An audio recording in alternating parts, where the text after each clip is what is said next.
लो बच्चों, let's see this question is ice starts forming in lake with water at 0 degree Celsius and when the atmospheric temperature is minus 10 degree Celsius.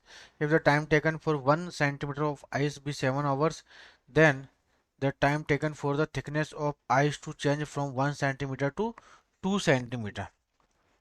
ठीक है, जो time पूछा है मुझसे, ठीक है, तो टाइम इज इक्वल टू होता है हमारे पास डायरेक्ट जो फॉर्मूला होता है, डायरेक्टली फॉर्मूला है बच्चों, ध्यान रखना, this is rho L upon this is 2 k theta into x2 square minus x1 square, this is the direct formula बच्चों। ठीक है, तो हमें टाइम पूछा है, तो यहाँ पे हमें देखो 1 सेंटीमीटर से 2 सेंटीमीटर के लिए पूछा और टाइम 7 आवर है, फिर टाइम दूसरा पूछा है, तो ये हो जाएगा t डायरेक्टली प्रोपोर्शनल टू, बाकी वैल्यू क्या बच्चों कांस्टेंट है, तो ये हो जाएगा x2 square minus x1 square. ठीक है, तो ये हो जाएगा आपका t, इसको बोलेंगे this is t by t dash की वैल्यू मुझे निकालनी है, सपोज करो t डैश निकालनी है, तो ये हो जाएगा x2 square minus x1 square upon x2 dash square minus x1 dash square. ठीक है, तो ये वैल्यू हो गई।